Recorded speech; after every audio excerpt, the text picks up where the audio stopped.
بسم اللہ الرحمن الرحیم الحمدللہ رب العالمین الصلاۃ والسلام علی خاتم النبیین اللہم صلی علی سیدنا محمد وعلی آل سیدنا محمد۔ السلام علیکم ورحمۃ اللہ وبرکاتہ۔ میری آج کی حدیث صحیح مسلم 1161 نمبر۔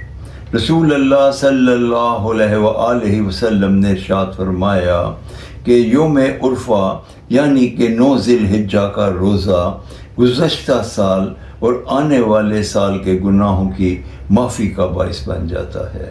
اس حدیث مبارکہ کا یہ مفہوم ہے کہ ویسے تو پہلا عشرہ ذی الحجہ کا بہت ہی مقدس اور بہت ہی اعلیٰ مقام رکھتا ہے اور ان میں روزے رکھنے کا بہت زیادہ اجر عظیم ہے، مگر وہ شخص جو خصوصاً 9 ذی الحجہ کو روزہ رکھتا ہے اس کے گزشتہ سال کے اور آنے والے سال کے اللہ تعالیٰ گناہوں کو معاف فرما دیتے ہیں۔ اللہ تعالیٰ ہمیں اس روزہ رکھنے کی توفیق عطا فرمائے، آمین یا رب العالمین۔ السلام علیکم ورحمۃ اللہ وبرکاتہ۔